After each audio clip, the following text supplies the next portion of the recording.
सभी को नमस्कार। मैं धीरेन्द्र कुमार आप सभी का 5 मैक प्रेप पर स्वागत करता हूं। आशा करता हूं कि सब ठीक होंगे और सबकी पढ़ाई लिखाई अच्छी चल रही होगी। हम सभी लोग हिंदी व्याकरण को पढ़ रहे थे और हिंदी व्याकरण में हम लोगों ने अपना पहला अध्याय शुरू किया था, जिसमें हम लोग सीख रहे थे वर्णमाला के बारे में। और वर्णमाला के विषय में हम लोगों ने स्वर और स्वर के वर्गीकरण के बारे में समझ लिया था। आज हमें अपने ही उसी टॉपिक को आगे बढ़ाना है, जिसका नाम हमारा क्या है, व्यंजन और व्यंजन वर्ण। आज हम उसकी बातें करते हुए चीजों को आगे की ओर बढ़ाएंगे। तो आइए शुरू करते हैं अपने टॉपिक को। टॉपिक का नाम हमारा क्या है, व्यंजन। 1 मिनट रुकिएगा, इसके कलर को मैं चेंज करता हूं। हम लोग आज पढ़ेंगे व्यंजन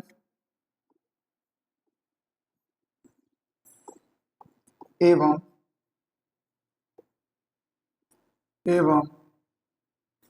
व्यंजन वर्ण।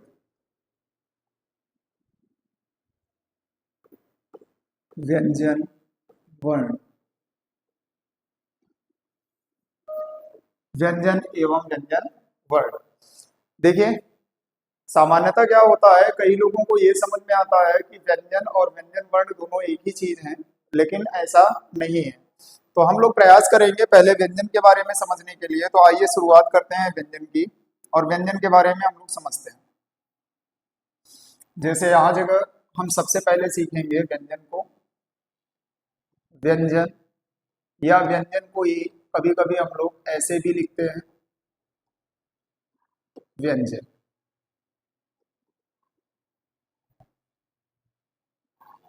तो व्यंजन क्या होता है कि जिन वर्णों के उच्चारण में जिन वर्णों के उच्चारण में जिन वर्णों के उच्चारण में स्वरों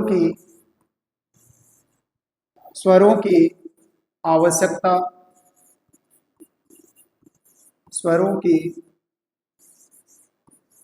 आवश्यकता पड़ती है आवश्यकता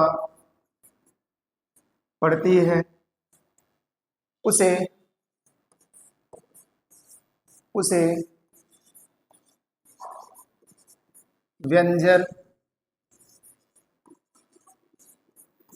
कहते हैं। तो मैंने आपको डेफिनेशन, परिभाषा को मैंने बताया कि जिन वर्णों के उच्चारण में हमें किसकी आवश्यकता पड़ती है, स्वरों की आवश्यकता पड़ती है, तो ऐसे वर्ण हमारे क्या कहलाते हैं, व्यंजन कहलाते हैं। तो देखेंगे, तो जैसे हमने लिखा, अगर उदाहरण के रूप में अगर देखें, तो उदाहरण में जैसे मैंने लिखा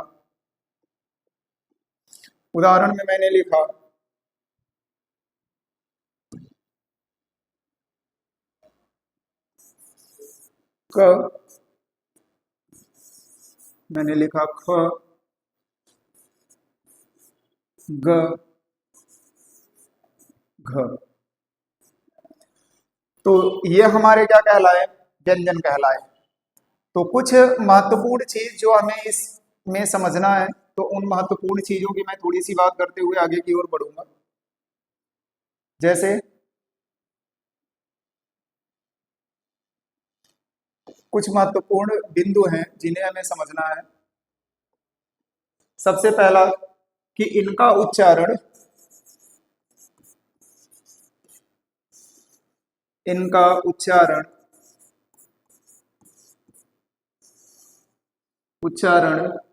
अकेले नहीं हो सकता, अकेले नहीं हो सकता।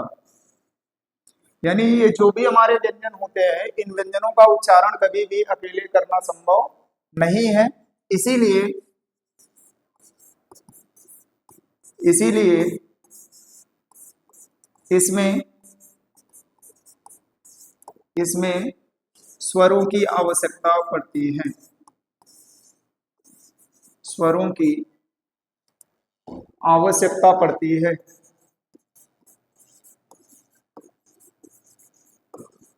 आवश्यकता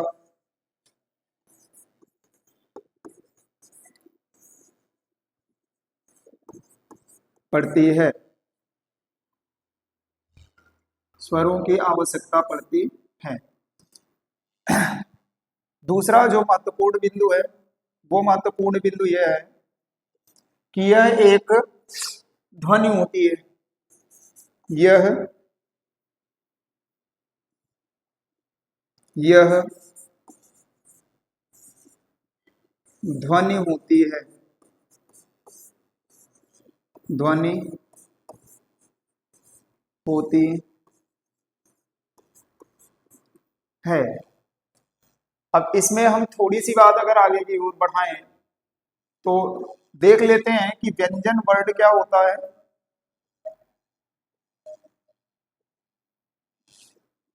हम लोग बात करेंगे व्यंजन वर्ण की। व्यंजन वर्ण की। और व्यंजन वर्ण को अगर हम लोग देखें तो ये क्या होता है, व्यंजनों को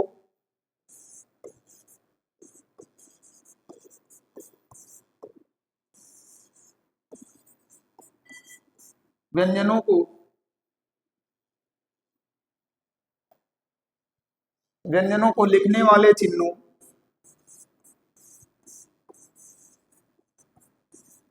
लिखने वाले चिन्हों चिन्हों को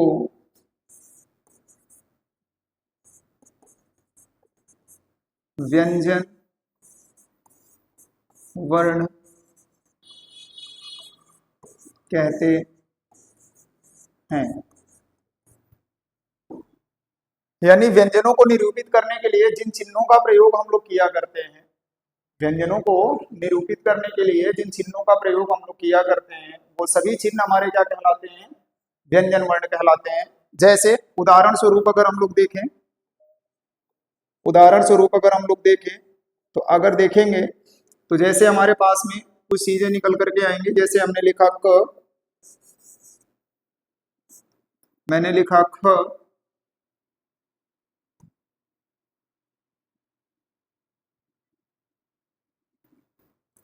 मैंने लिखा क, ख, ग, घ, अंग। तो देखिए व्यंजन और व्यंजन वर्ण में एक चीज का डिफरेंस समझ में आ रहा होगा हम लोगों को कि जो हमारे व्यंजन होते हैं वो बिना स्वर के होते हैं और इनका उच्चारण बिना स्वर के सहायता से करना संभव नहीं होता।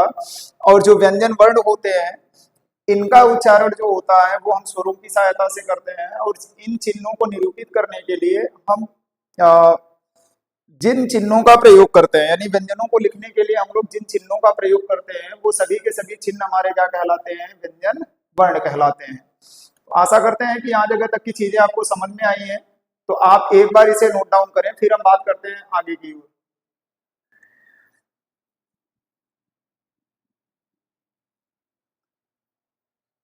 तो शुरुआत करते हैं आगे की ओर।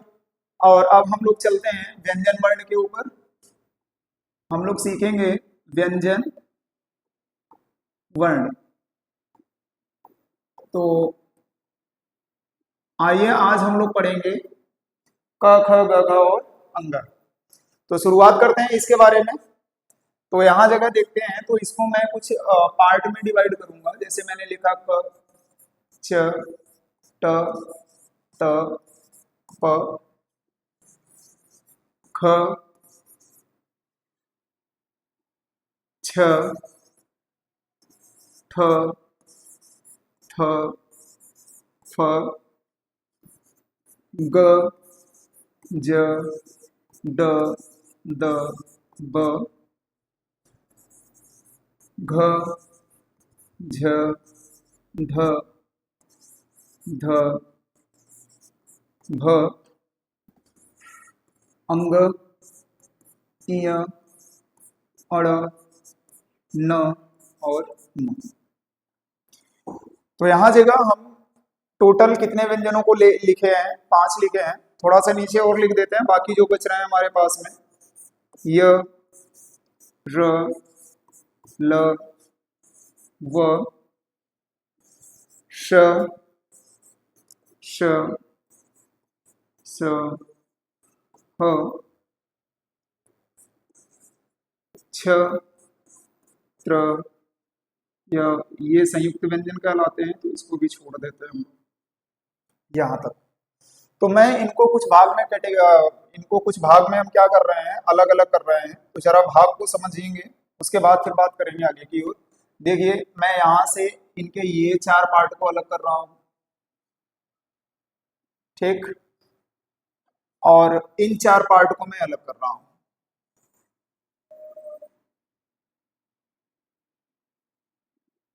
यहां से ये सेम कलर का मैंने किया हुआ है, और एक मैं दूसरे कलर में इसको करता हूं, इस वाले को।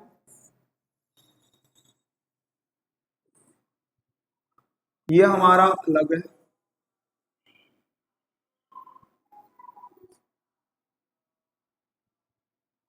ना। इस ये हमारा जो है, ये हमारा अलग है, इसको मैं अलग कर देता हूँ। चीजें थोड़ी सी हाईलाइट रहेंगी। और यहां जगह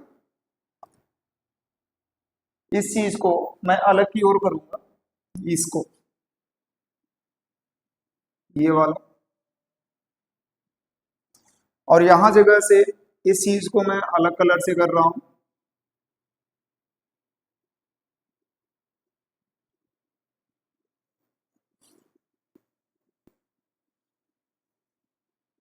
और इस चीज को मैं अलग कलर से कर रहा हूं।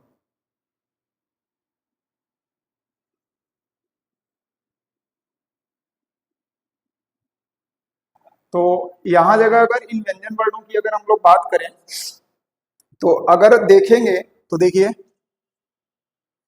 क, ख, ग, घ, अंग। पहली चीज कि हम इसके बारे में अगर समझेंगे तो ये अंग, ईय, ड, न, म, इनकी संख्या टोटल कितनी है? 5 है। और इन्हें हम किस नाम से जानते हैं? नासिक के व्यंजन। किस नाम से जानते हैं? नासिक्य व्यंजन। इन्हें हम नासिक्य व्यंजन कहते हैं। और नासिक्य व्यंजन कौन से होते हैं? ऐसे व्यंजन, ऐसे व्यंजन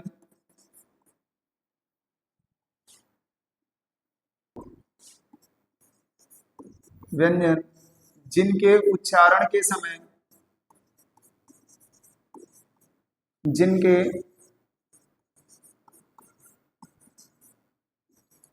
उच्चारण के समय, उच्चारण के समय आवाज, आवाज नाक से भी निकलती है,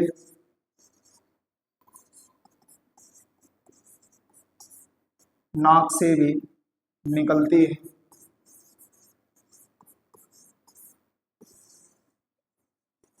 निकलती है, नासिक्य व्यंजन कहलाते हैं। नासिक्य व्यंजन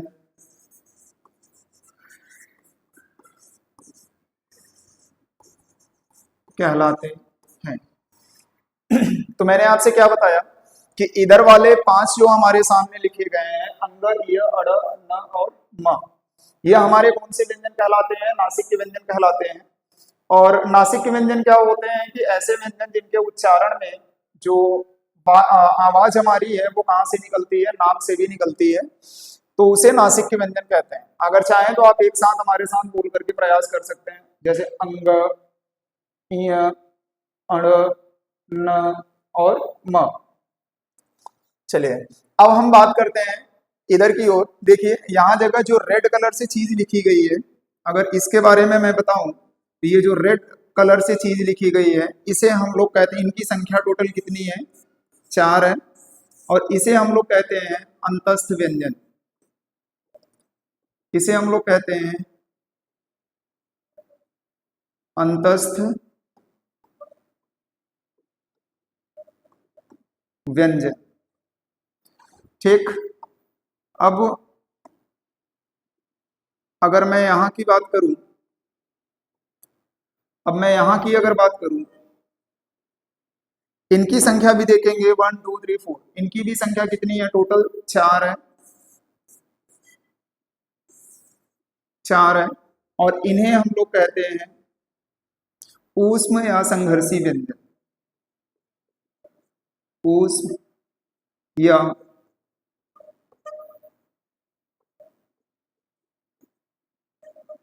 संघर्षी व्यंजन। इन चारों को हम क्या कहते हैं, ऊष्म या संघर्षी व्यंजन।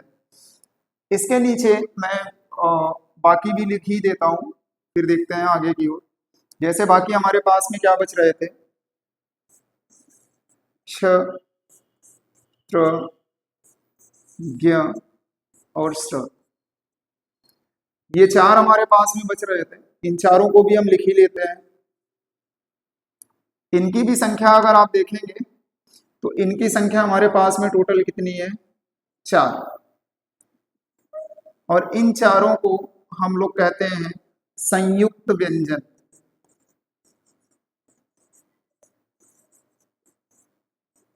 संयुक्त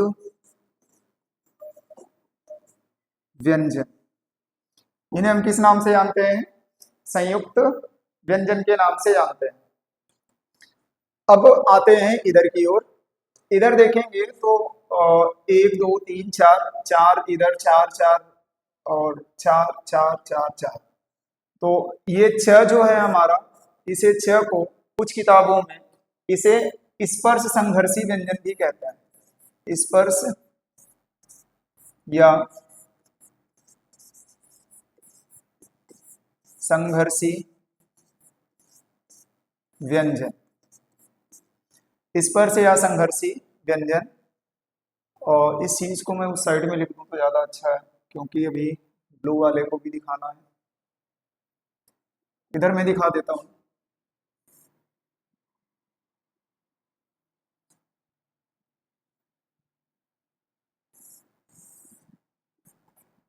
इसको हम लोग कहते हैं स्पर्श या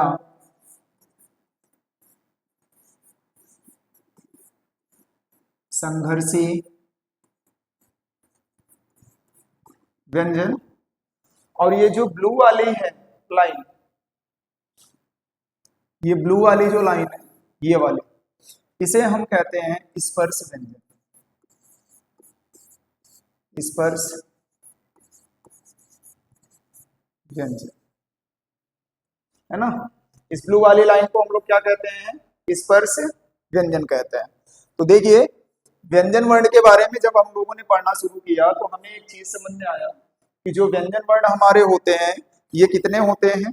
देखिए व्यंजन वर्ण हमारे मैंने पूरे जो भी है आपके 35 36 मैंने वो लिखा हुआ है, 5 5 10 5 15 5 20 5 25 25 और 4 29 29 और 4 29 और 4 इधर हो गए हमारे कितने, 33 33 और 4 37। तो टोटल कितने हो गए हमारे पास में, 37 हो गए, है ना, 37 हो गए।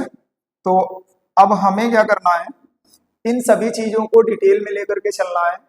आशा करते हैं कि यहाँ जगह तक की चीजें समझ में आई हैं। देखिए 6 वर्ण वाले को, 6 वर्ग वाले को कभी कभी क्या होता है, कुछ किताबों में 6 वर्ग को हम लोग किस नाम से जानते हैं, स्पर्श या संघर्षी व्यंजन। देखिए कुछ लोग कभी कभी इसको स्पर्शी व्यंजन भी कहते हैं। और स्पर्शी व्यंजनों की संख्या हमारे पास में टोटल कितनी होती है, 25। स्पर्श व्यंजनों की संख्या हमारे पास में टोटल कितने होते हैं, 25 होते हैं। अभी आगे चल के इसको हम लोग डिटेल में समझेंगे। तो आशा करते हैं कि यहाँ जगह तक की चीजें आपको समझ में आई हैं। आप यहाँ तक की चीजें लिखिए, फिर बात करते हैं आगे की ओर।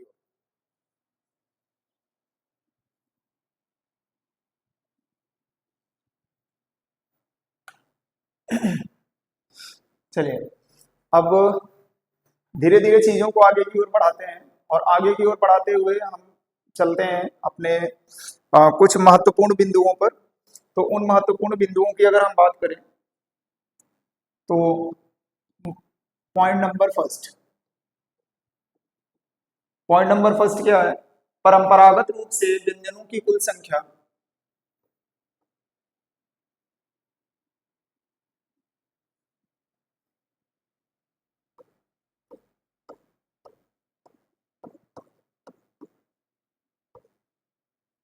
परंपरागत रूप से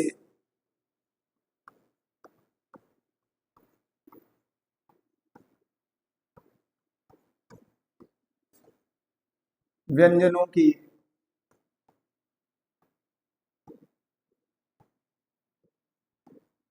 कुल संख्या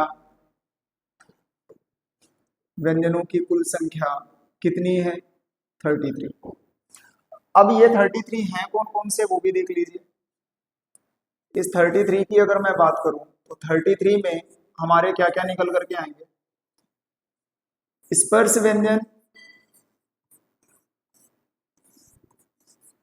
स्पर्श व्यंजन, और स्पर्श व्यंजन कितने थे? 6 वर्ग को छोड़ करके बाकी वर्ग तक के पूरे थे। तो 4 हमने उधर के लिए, और 4 4 8 4 12 इधर के लिए, है ना। तो स्पर्श व्यंजन हमारे कितने हैं टोटल? 12 और 4 16, प्लस स्पर्शी या संघर्षी व्यंजन हमने लिया, स्पर्शी या संघर्षी व्यंजन हमने लिया, संघर्षी व्यंजन लिया। यह हमारा 6 वर्ग है पूरा। तो 6 वर्ग में हमने टोटल लिया कितने? 4 को। तो 16 4 20। उसके बाद हमने नासिक के व्यंजन लिया, नासिक के व्यंजन। ये भी हमारे कितने हुए? अंग इय अड़ अन अंग इय ड न म। ये भी हमारे कितने होंगे? 5। तो टोटल कितने हो गए? 16 4 20, 20 और 5 25। आगे 4 हमारे हुए अंतस्थ,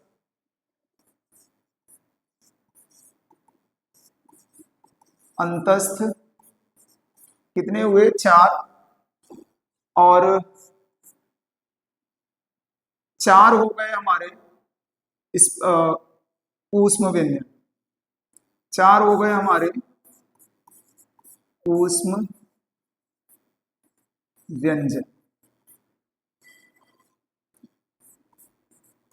तो अगर अब टोटल संख्या देखेंगे तो हमें इतना समझ में आएगा, 16 4 20, 20 और 5 25, 25 और 4 29, 29 और 4 कितने हो गए? 33। 29 और 4 कितने हो गए? 33। तो परंपरागत रूप से अगर व्यंजनों की कुल संख्या देखी जाए तो हमारे पास में कितनी थी? 33 थी। अगर द्विगुण व्यंजनों को जोड़ ले,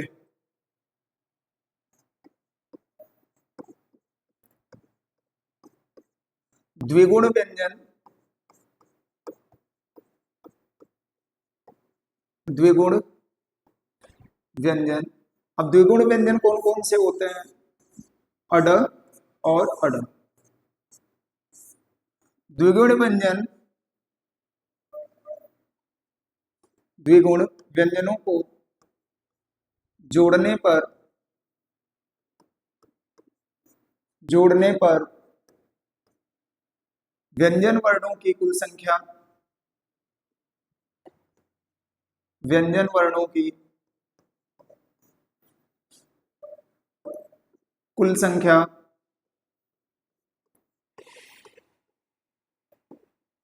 कुल संख्या बराबर 33 तो पहले से थे, 2 हमने और जोड़े, तो 33 और 2 कितने हो गए?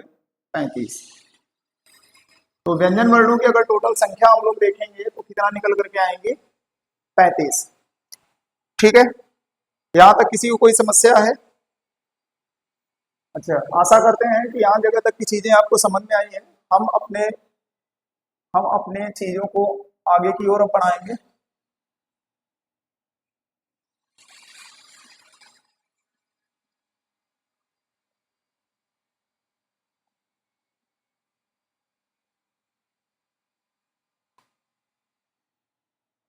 अब हम अपनी चीजों को आगे की ओर बढ़ाते हैं। ठीक है, तो आइए बात करते हैं थोड़ा सा वर्गीय व्यंजन की। तो वर्गीय व्यंजन वर्ण को अगर हम लोग देखें, वर्ग के हिसाब से देखें, तो वर्गीय जो व्यंजन वर्ण होते हैं, वर्गीय व्यंजन वर्ण, तो वर्गीय व्यंजन वर्ण जो हमारे होते हैं वो कितने पार्ट के होते हैं, देखिए जरा। पहला पार्ट हमारा कहलाता है स्पर्श व्यंजन या स्पर्शी व्यंजन।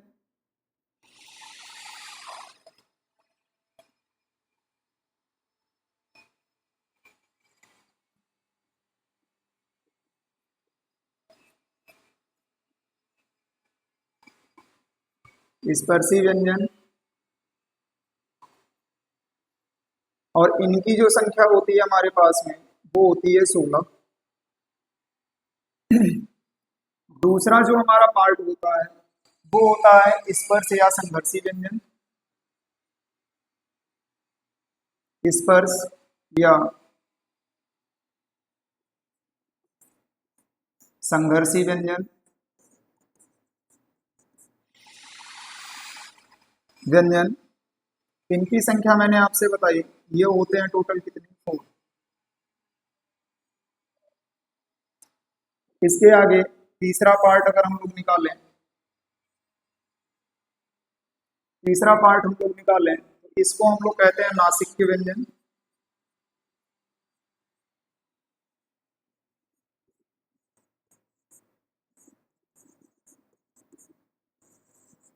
नासिक्य व्यंजन, और इसकी संख्या कितनी होती है बेटा, 5 होती है।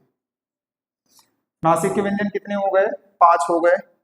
तो अगर अब आप देखेंगे तो 16 4 20, 20 और 5 25। तो यहां जगह देखेंगे तो स्पर्शी व्यंजनों की संख्या कितनी है, 16 4 20, 20 और 5 25। तो ये जो टोटल होते हैं हमारे पास में 25, ये जो टोटल हमारे पास में 16, ये 4 और ये वाले 5, तो टोटल काउंट करने पर ही हमारे पास में कितने हो गए, 25। और इन 25 को हम लोग किस नाम से जानते हैं, स्पर्श व्यंजन के नाम से।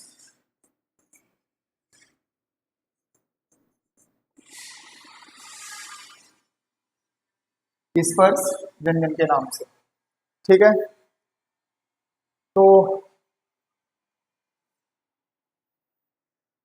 यहाँ जगह तक की चीजें आपको समझ में आई हैं। यहाँ जगह तक आप एक बार लिख लीजिए, फिर हम अपने पार्ट को क्या करते हैं, आगे की ओर बढ़ाते हैं।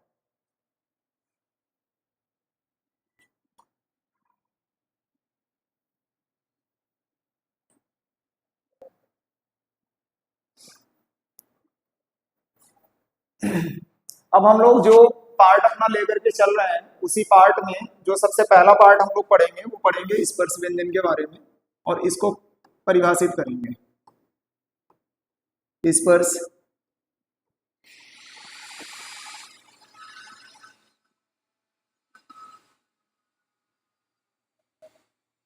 स्पर्श व्यंजन, यानी यहां से हम पढ़ रहे हैं क्या, व्यंजनों का वर्गीकरण। यहां से हम लोगों का शुरू हो गया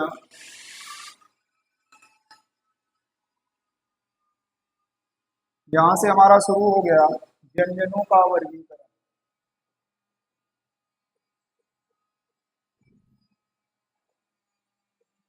व्यंजनों का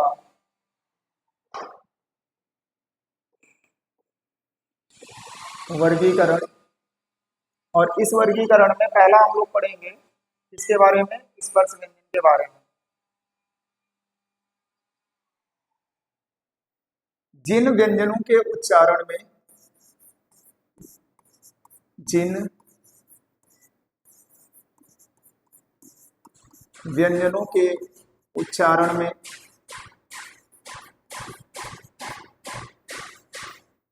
उच्चारण में वायु फेफड़ों से निकलकर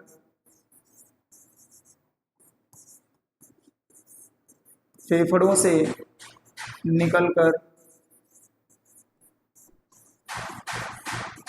जिन व्यंजनों के उच्चारण में वायु फेफड़ों से निकलकर किसी स्थान विशेष किसी स्थान विशेष स्थान विशेष अब स्थान विशेष में क्या क्या होगा, जैसे जैसे कंठ, तालव्य,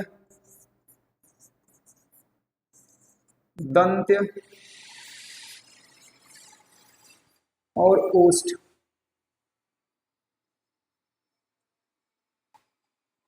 ओष्ठ कामा मूर्धा, मूर्धा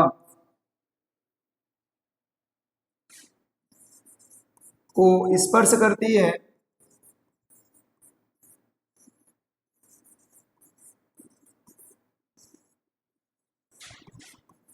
स्पर्श करती है स्पर्श व्यंजन कहलाती है। स्पर्श व्यंजन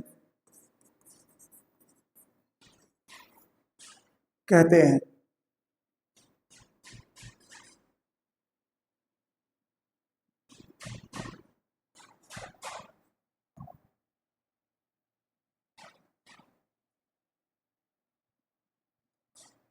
स्पर्श करती है, यानी मैंने आपको क्या समझाया, मैंने आपको ये समझाया कि जिन व्यंजनों के उच्चारण में जो वायु हमारी है वो फेफड़ों से निकल करके मुख के किसी स्थान विशेष को, है ना, किसी स्थान विशेष को, स्थान विशेष में जैसे अगर हम लेना चाहें तो हम दिखा सकते हैं, जैसे जैसे मान लीजिए कंठ को टच करके कुछ वर्ण निकलते हैं, कुछ तालव्य को स्पर्श करते हैं, कुछ दंत को स्पर्श करते हैं, कुछ ओष्ठ को और कुछ मूर्धा को। जैसे हम लोग स्वरों के वर्गीकरण में पढ़ाया था तो उसमें मैंने उच्चारण स्थान के बारे में पढ़ाया था, है ना, तो वही चीजें हमें यहाँ जगह भी देखनी है। तो स्पर्श व्यंजन में अगर हमने पढ़ा तो स्पर्श व्यंजन की चीजें ये समझ में आई। अगर इसको देखें तो इनकी संख्या कितनी होती है बेटा, अभी मैंने समझाया, इनकी जो संख्या होती है, इनकी जो टोटल संख्या होती है वो होती है 25। इनकी जो संख्या होती है टोटल वो कितनी होती है 25। तो ये 25 है कौन कौन, आओ जरा देखते हैं। जैसे हमारे पास में क, ख, ग, घ, अंग, च, छ, ज, झ, य, ट, ठ, ड, ढ, ध, अड़, ट, ठ, ड, ध, न,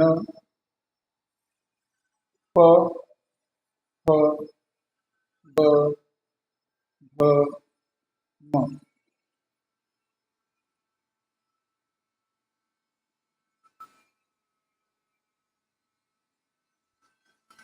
तो ये अगर देखेंगे तो ये टोटल हमारे पास में कितने आ गए हैं, ये टोटल हमारे पास में आ गए हैं बच्चों 25, है ना। तो यहाँ जगह तक की चीजें मेरे ख्याल से आपको समझ में आई हैं। आप इसे एक बार नोट डाउन करें, फिर धीरे धीरे अपने आज के टॉपिक को आगे की ओर बढ़ाते हैं।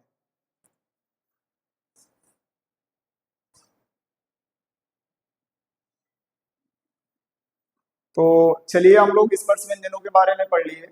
अब हम थोड़ी सी बात करते हैं स्पर्श व्यंजनों के वर्गीकरण के बारे में। स्पर्श व्यंजन का वर्गीकरण उच्चारण के आधार पर देखेंगे तो कैसे होता है, तो हम लोग लिखेंगे उच्चारण की दृष्टि से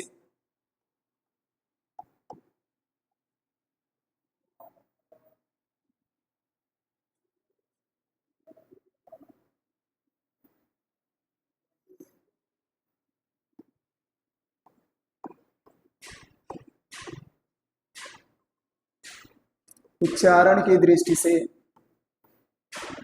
स्पर्श व्यंजन के वर्गीकरण, स्पर्श व्यंजन के भाग लिख लीजिए।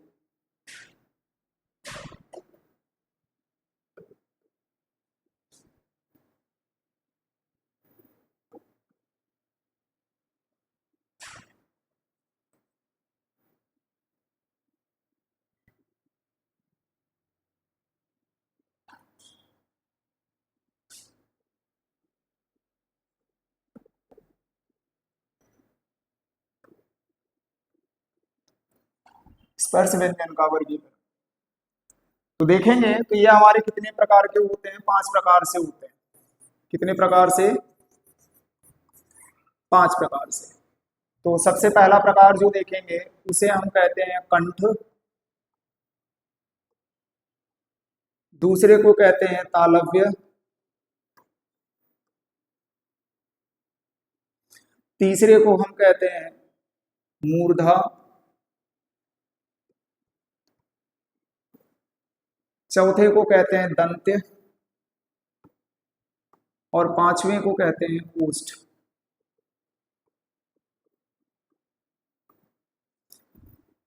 इनको याद करने का बेटा एक सिंपल सा तरीका है, एक छोटी सी ट्रिक है। अगर आप चाहें तो इसके सीक्वेंस को कभी भी आगे पीछे मत करिएगा, नहीं तो समस्या पड़ेगी। इसको अगर समझना है तो इसके ट्रिक को भी मैं समझा देता हूँ, समझने का तरीका। इसको हम ऐसे पढ़ सकते हैं क ता मु द ओ, कता मुदो। क से कंठ, क से कंठ,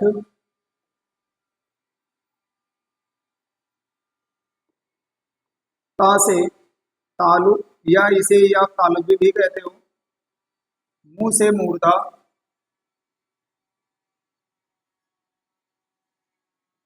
द से दंत और ओ से हमारा क्या हो गया? ओष्ठ। तो ये हमारे स्पर्श व्यंजनों का वर्गीकरण अगर हम लोग देखें तो स्पर्श व्यंजनों के वर्गीकरण को मैंने कितने भागों में बताया? 5 भागों में।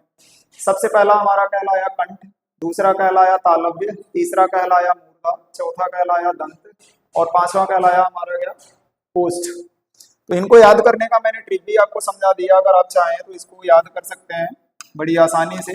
जैसे यहाँ जगह मैंने आपको एक ट्रिक बता दी कि आप इस चीज को ऐसे लर्न कर लो, सबके फर्स्ट लेटर को, तो क्या निकल जाएगा? कता मुदो। तो इसमें क से कंठ, त से तालव्य, है ना, मु से मूर्धा, द से दंत और उ से ओष्ठ। तो चीजों को आगे की ओर बढ़ाते हैं, पर नोट डाउन कर लीजिए आप लोग।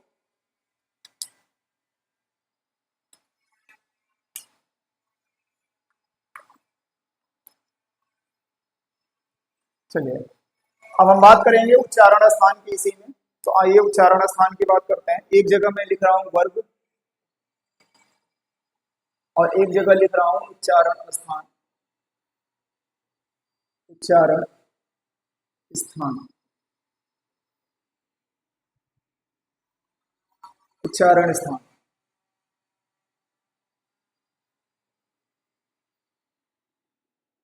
और यहां जगह हम लिख देते हैं व्यंजन वर्ण, व्यंजन वर्ण। तो व्यंजन वर्ण को अगर देखें तो सबसे पहला हमारा कौन सा वर्ग आता है? क वर्ग। फिर कौन सा आता है? च वर्ग। फिर कौन सा आता है? ट वर्ग। फिर कौन सा आता है? त वर्ग। यहाँ प वर्ग आएगा पहले, यहाँ पर आ जाएगा हमारा प वर्ग।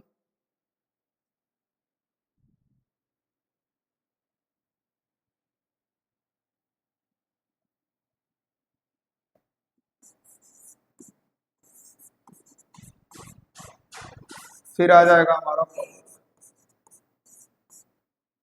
देखिए अब अगर हम क्या करें, इनके उच्चारण स्थान को देखें तो देखिए क वर्ग का पूरा जितने भी शब्द हम लोग निकालते हैं, क वर्ग का पूरा कहाँ से बोला जाता है? कंठ से। इसका बोला जाता है बेटा तालु से, या तालु को ही आप लोग तालव्य भी कहते हो।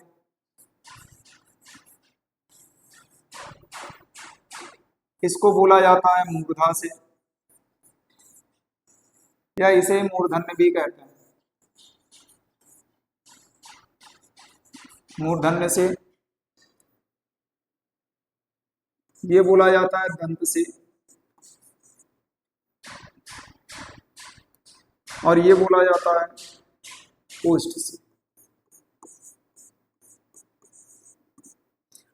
इसमें अगर व्यंजन वर्णों को हम लोग देखें, अगर हम लोग व्यंजन वर्णों को देखें तो कंठ के, तालु के, मूर्धा के, दंत के और ओष्ठ के, वो कौन कौन से व्यंजन वर्ण हैं? चलिए बातों को बढ़ाते हैं आगे की ओर। जैसे मैंने लिखा क, ख, ग, घ, अंग,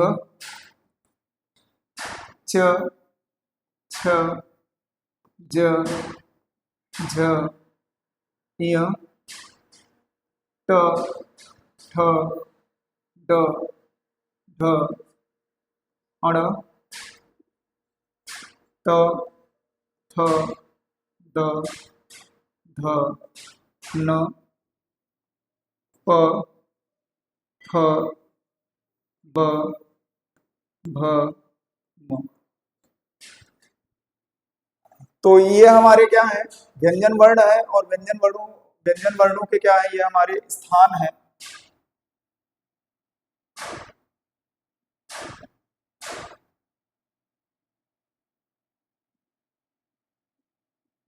व्यंजन वर्ण के क्या है? हमारे स्थान है। आशा करते होंगे कि यहाँ जगह तक की चीजें आपको समझ में आई है। आइए थोड़ी सी बात कर लेते हैं तालव्य और मूर्धा की, है ना, दंत की। देखिए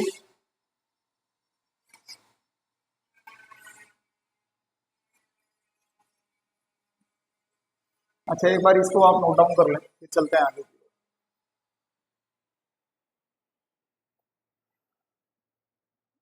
चलिए, तो इन 25 के बारे में हम लोगों ने आराम से पढ़ लिया। अब हम लोग धीरे धीरे चीजों को आगे की ओर बढ़ाते हैं, और अब हम बात करेंगे अंतस्थ व्यंजन की, यानी दूसरा प्रकार देखेंगे व्यंजन वर्ण में। दूसरा प्रकार देखेंगे अंतस्थ व्यंजन। अंतस्थ व्यंजन। इस अंतस्थ व्यंजन की अगर मैं बात करूं,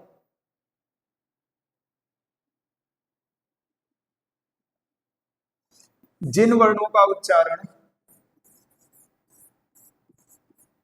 जिन वर्णों का उच्चारण उच्चारण पारंपरिक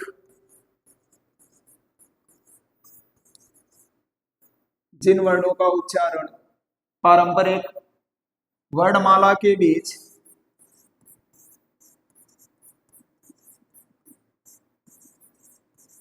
वर्णमाला के बीच अर्थात अर्थात स्वरों और व्यंजनों स्वरों और व्यंजनों के बीच स्थित हो, के बीच स्थित हो। यानी मैंने बताया कि ऐसे वर्ण जो पारंपरिक वर्णमाला कहने का मतलब ये है हमारे पास में कि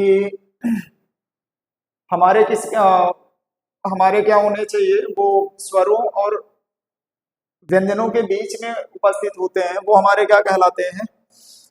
क्या कहलाते हैं? अंतस्थ व्यंजन कहलाते हैं। इनकी अगर संख्या की मैं बात करूं, तो इनकी जो संख्या होती है, कुल संख्या, इनकी कुल संख्या इनकी जो कुल संख्या होती है वो होती है 4। ये हैं कौन कौन से? ये हैं य, र, ल, व। अब हम क्या करते हैं, थोड़ा इसी में आगे उच्चारण स्थान के बारे में भी अगर बात कर लें, है ना, उच्चारण स्थान के बारे में भी अगर हम लोग बात कर लें तो देखिए क्या हो जाएगा। उच्चारण स्थान, उच्चारण स्थान। तो यहां जगह मैं लिखता हूं वर्णों को, वर्ण, यहाँ उच्चारण स्थान,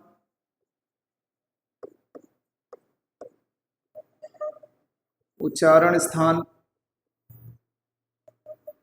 और यहां पर मैंने लिखा वर्ग।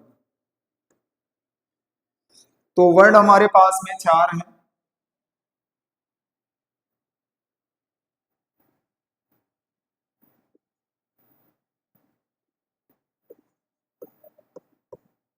तो वर्ण हमारे पास में 4 हैं। वो है य, र, ल, व। तो यह का अगर उच्चारण स्थान देखोगे तो ये हमारा है तालु से। र का जो उच्चारण स्थान होता है ये होता है दंत मूल से। र, या इसे ही हम कहते हैं मसूड़ा, मसूड़ा। ल का जो उच्चारण स्थान होता है वो भी दंत मूल या मसूड़ा से होता है, दंत मूल या मसूड़ा से होता है। और व का जो उच्चारण होता है यह हमारा निचला ओष्ठ होता है, निचला ओष्ठ, है ना। अगर इनके बाद इनकी अगर वर्ग की बात करूं तो इनका वर्ग होता है तालव्य। दंत मूल या मसूड़ा के वर्ग को कहते हैं वर्तस्य, इसको भी वही कहेंगे। और ये जो निचला ओष्ठ हमारा है इसे हम क्या कहते हैं, दंतोष्ठ, यानी ये दांत प्लस निचला ओष्ठ मिलकर के निकलता है। यहां मैं लिख देता हूं दांत प्लस निचला ओष्ठ, दांत प्लस निचला ओष्ठ यानी दंतोष्ठ कहते हैं इसको।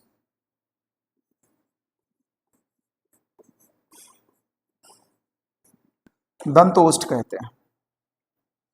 तो ये हमारे पास में अंतस्थ व्यंजन रहे।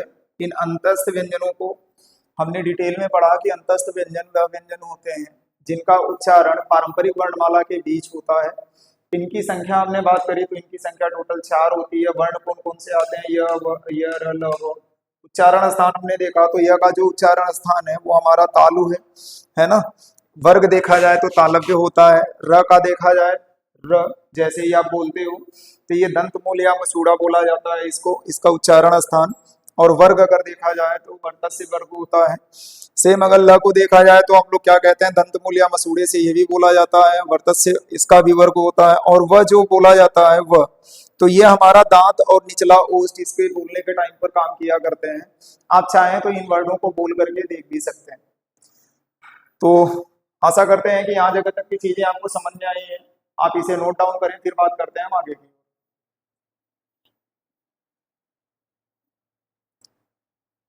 अंतस्थ व्यंजन में कुछ जरूरी चीजें हैं, एक दो पॉइंट जिन्हें समझना जरूरी है। ठीक है, तो उन बातों को कर लेते हैं, बाकी फिर कल की वीडियोज में देखेंगे।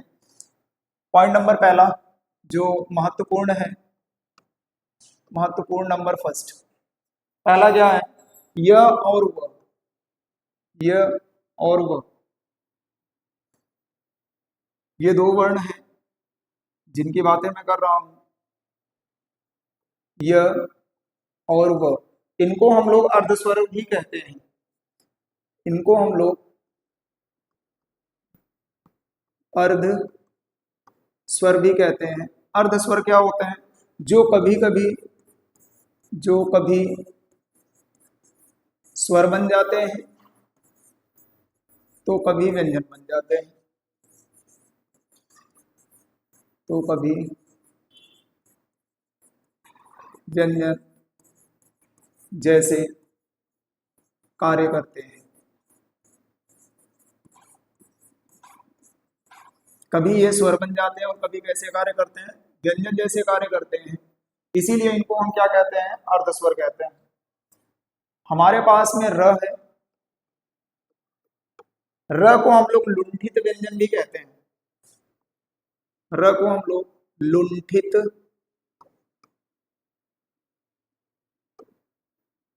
व्यंजन, इनको हम लोग लुंठित व्यंजन कहते हैं। अब लुंठित व्यंजन क्यों कहा जाता है, क्योंकि जीवा जो होती है वो तालु से लुढ़क करके स्पर्श करती है। इसके उच्चारण में जीवा तालु से लुढ़क कर, तालु से लुढ़क कर मुख के किसी हिस्से को स्पर्श करती है। मुख के किसी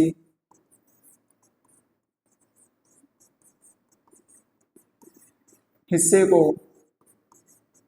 स्पर्श करती है, स्पर्श करती है।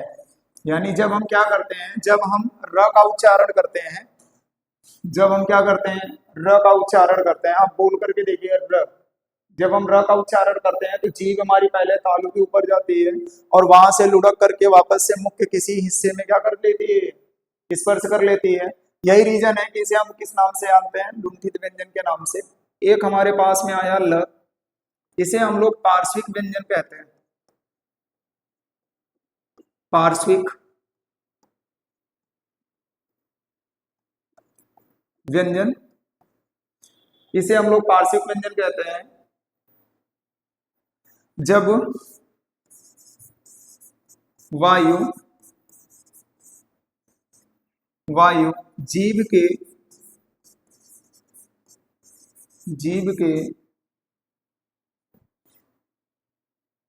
इसको मैं थोड़ा दूसरे शब्दों में लिख देता हूं। इन वर्णों के उच्चारण में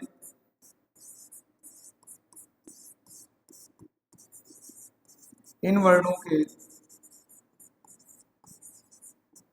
उच्चारण में वायु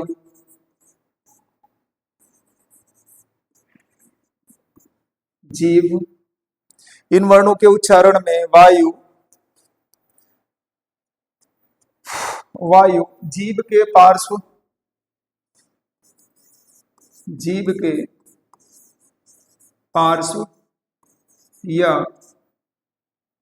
बगल से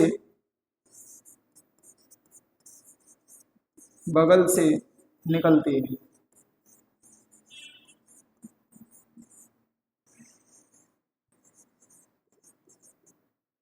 बगल से निकलती है। तो मैंने आपको क्या बताया, ये कुछ इंपॉर्टेंट पॉइंट थे जिसे आपको ध्यान में रखना है ना।